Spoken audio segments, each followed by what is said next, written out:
So, Lent. The word Lent just means spring. That's it. Literal translation just means that springtime's coming. It's always held approximately 40 days before Easter. And since my mom's birthday is near Easter, that's always, to me, a good indicator that it's time to start shopping. Lent is symbolic, of course, in a lot of different ways, and its biblical transition is representative of the 40 days that Christ was tempted.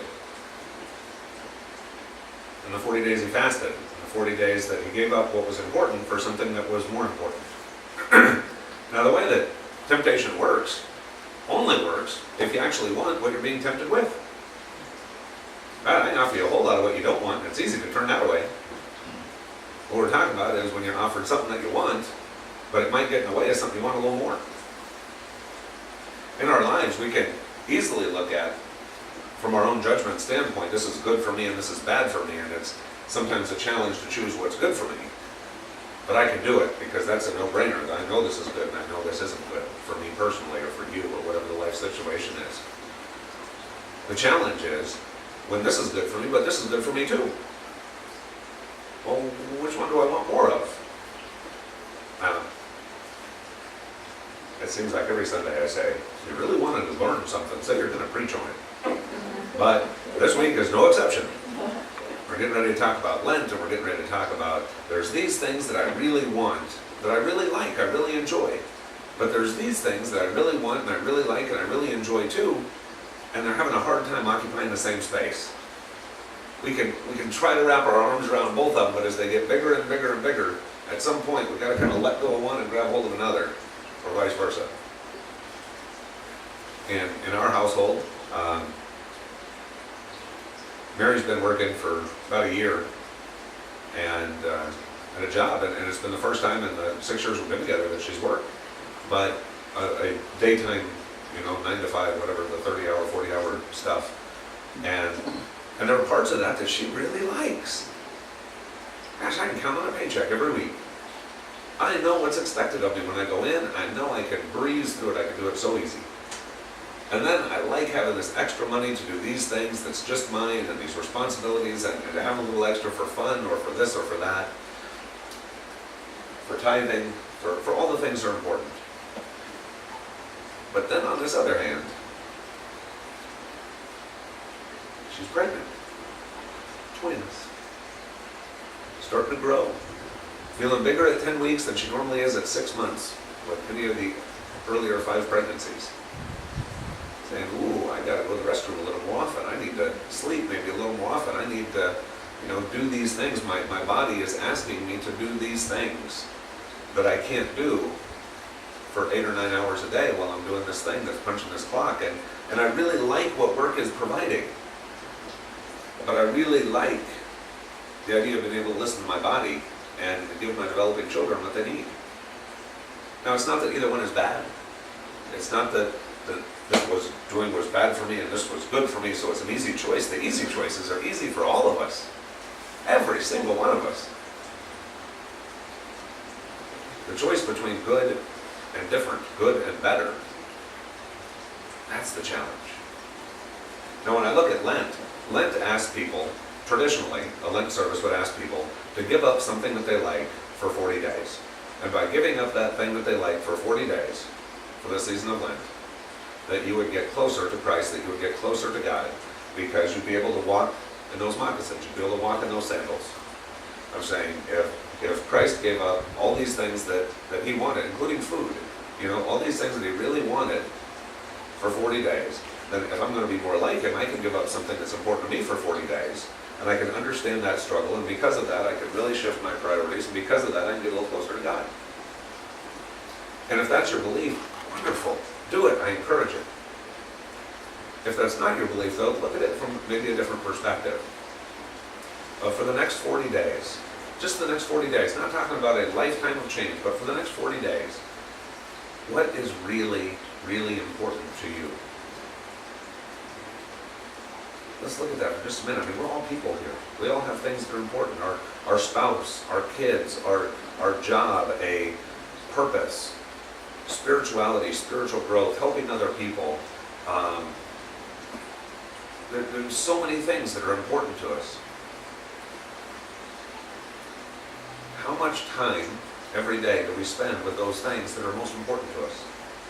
And how many times, and we're all guilty, everyone, light my candle at that meeting, that life gets so busy that I don't have time to live it.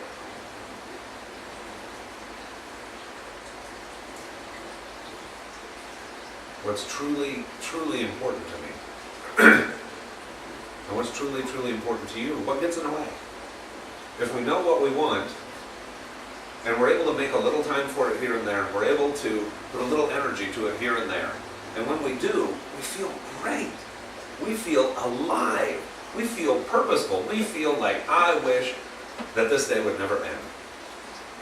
We feel like, I may not remember much of the last 6 months, but I will remember this day. This is the day I got to do this. This is the day that I pushed pause on life and did that.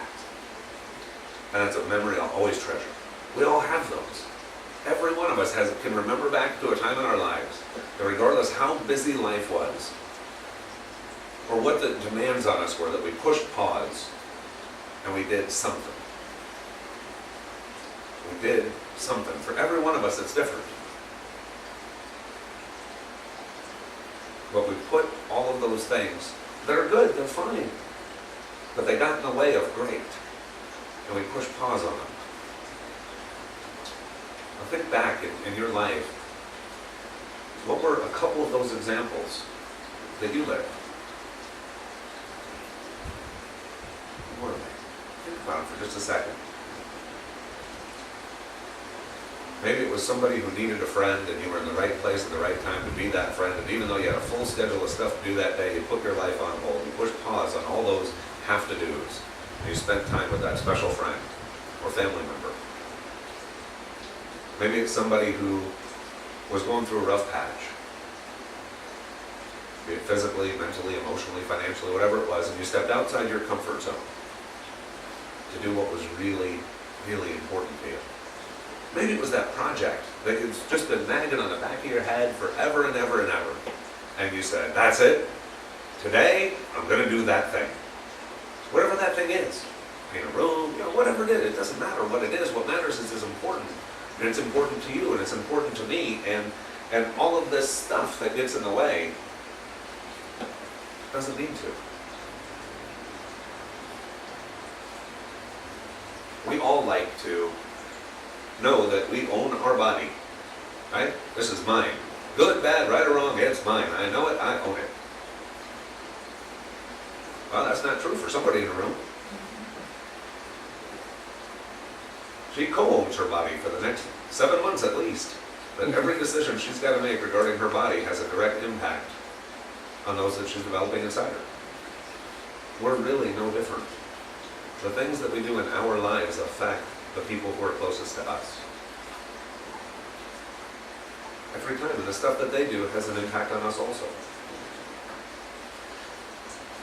Now when you look at what you really want in your life, and again, we're just talking about the next 40 days, just taking with it the message of Lent, the season of Lent, just for 40 days, not now and forever, amen, but just for 40 days. Think of one thing that you want more of in your life. One thing that you want to be from good to great. Maybe it's your spiritual gifts. Maybe it's a relationship. Be it a relationship with a significant other, with a parent, with a child, with a friend, whatever it is. But maybe that relationship you really want to take from good to great. Well, everything that we've talked about in today's service, from time, attention, money, all of it is just energy. It's what we're focusing our energy on. And whatever this thing is, ask yourself, because I once read, somebody had a t-shirt that said, all the answers I will ever need are contained within this t-shirt. Because it's true, we know us. We know what we want, and we know what stands in our way from getting what we want. When you ask yourself, what would it take to make this that's good that I love be even better?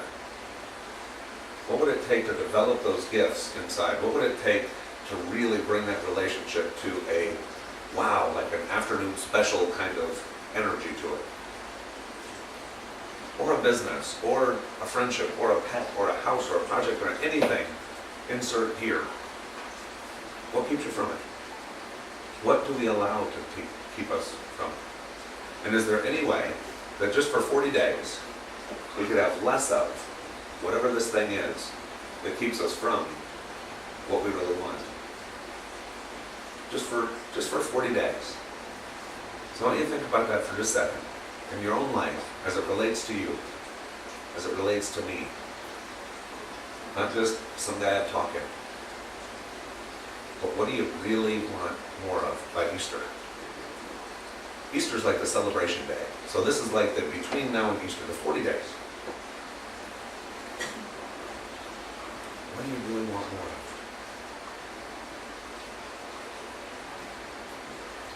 Over at Jeepers in the Room, just made a list of 23 things.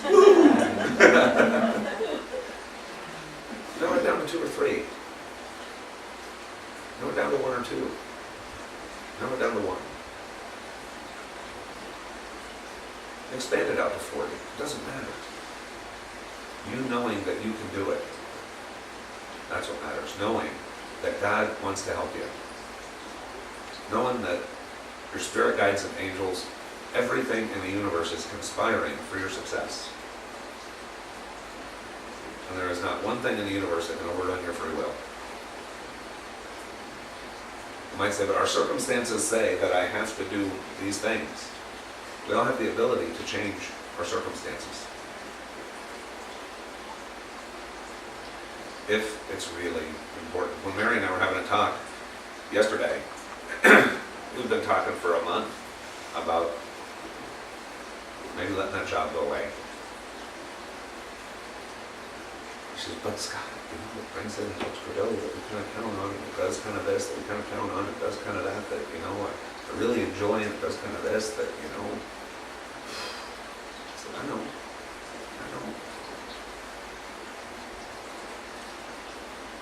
I was able to look my wife in the eye and say, honey, there is nothing on this planet more precious than you, nor more precious than our babies that you're developing right now. If something were to be wrong with you or the babies, in a heartbeat, we would give everything we have and borrow more without a second thought. Now, if we would do that on the bad, why can't we do it on the preventative, to not have the bad? Right? We all, raise your hand if you can agree with this, right? But when you get that feeling of I need to take a day off, I'm overwhelmed, I'm overworked, can't hold both ends, I gotta take a day off. And we got a choice. We can see that fork in the road that says, if I choose to relax, I'm gonna have a decent day off, and I'm gonna be all reinvigorated to go do stuff. And if I white knuckle through it the next day, you can count me out. I'm gonna be on the couch with a bowl of chicken soup and a blanket on because I'm done. My body said, sorry buddy, you didn't listen to the warning call, here's the spiritual 2x4 and you're gonna have a day off anyway. Right? Anybody else relate to that? Yeah. Right? So I said, well, it's kind of the same thing. It's kind of the same thing. If your body is telling you don't need to be standing for 8 hours, 9 hours a day, and if your body is telling you that you need to eat every 2 hours, your body is telling you these things, then let's listen to that. Let's take the easy way instead of creating the hard way. We can all in our lives take the easy way. The easy way to live in the life that we were designed to live, that we really want to live. To be the us that we're really, really, really, really proud of. That we have those moments that as we're laying down at night and we're reflecting back on our day, that we get that little twinkle that goes, dude, I did that, huh? Like, no kidding. I mean, it's inside your own head. You're not talking to anybody else, but it's like, I really did that. I took the time and I got to have the coolest experience today with this thing or this person or this thought or this gift or this God. And we're so just, and we need to do that because we don't do that enough.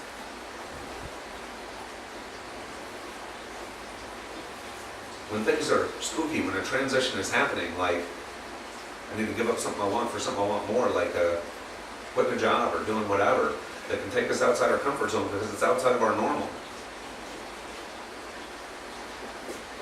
That's where faith steps in. That's where belief matters. That's where when we say to ourselves, I'm not in it alone. We are not in it alone. We believe in a God that will provide, that will take care of us, and we believe that we will make the very best decision that we can in this moment, even though it's spooky. Because I have faith, I can do it. Whatever it is that you're looking to have less of, or to let go of, just for the next 40 days, in order to embrace your purpose, to embrace your greatness, to embrace the real you. If it's spooky, that's okay. It's probably spooky for all of us. Together, though, we can gain strength from each other. We can gain strength from remembering who we really are. We can gain strength from remembering that we have a God in our corner who's saying, I am pulling for your success. Tag me in.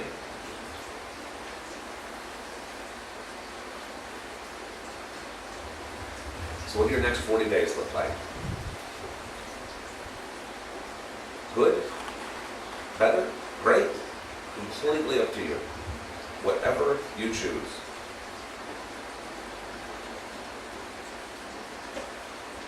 You ever seen the movie The Matrix? If you take the blue pill, this is just a church service. You will go home, wake up in your bed, and say, my life is the same, but it was a pretty good church service. If, however, you take the red pill, we don't know how far down the rabbit hole it will actually go. I invite you to have a life of taking the red pill, of stepping outside that comfort zone and allowing an entire new reality to exist, to co-create it with each other, with God, with your higher self, with your ultimate being. And whatever obstacles we have put in our own way, to focus on them less, give them less of our time and our attention and our energy, and more of the things that we truly want to grow. And again, just for Lent, just for the next 40 days. I believe that you are worth that, and so much more. We may find at the end of 30 days, 40 days, that we like it so much we decide that we've created a new habit and we're just going to keep doing it anyway, because we like it better than what we used to like. But oftentimes in our mind, being married to a hypnotherapist, the subconscious, when it kicks in programs like ever and always and never, goes, whoa, warning bells go off all over inside the control tower. But when we say, I'm going to do this for 40 days, the mind goes, well, okay, I can probably do that. I can probably do 40 days. I can at least do 20. Right? Just for the next 40 days. For Lent. Now we'll meet back here every Sunday between now and Easter. But on Easter, I would really love to welcome everybody to come up to the stage and to say, 40 days ago at Lent, this was what I chose to have less of, and this was the result. And to see what we're living. This whole spiritual stuff isn't about sounding good, or that makes sense, or I get a warm fuzzy for half hour to go home. This is about real changes in real lives. And that's what every one of us here is for. I know you. I love you. I hug you. You tell me stuff. Sometimes I tell you stuff too. But we're all in it together. If we were to just take turns and come up here right now and say, this is what I'm living, and this is what I want more of, and this is what I want left of, I can assure you that every person in this room would support you. And would honestly be not only willing, but happy to support each person as they were up here telling what they were going to have less of for 40 days. And in 40 days from now, we would be celebrating, bringing our pom-poms, that they did it, that we did it. So for 40 days, what will your life be? I believe it can be exceptional.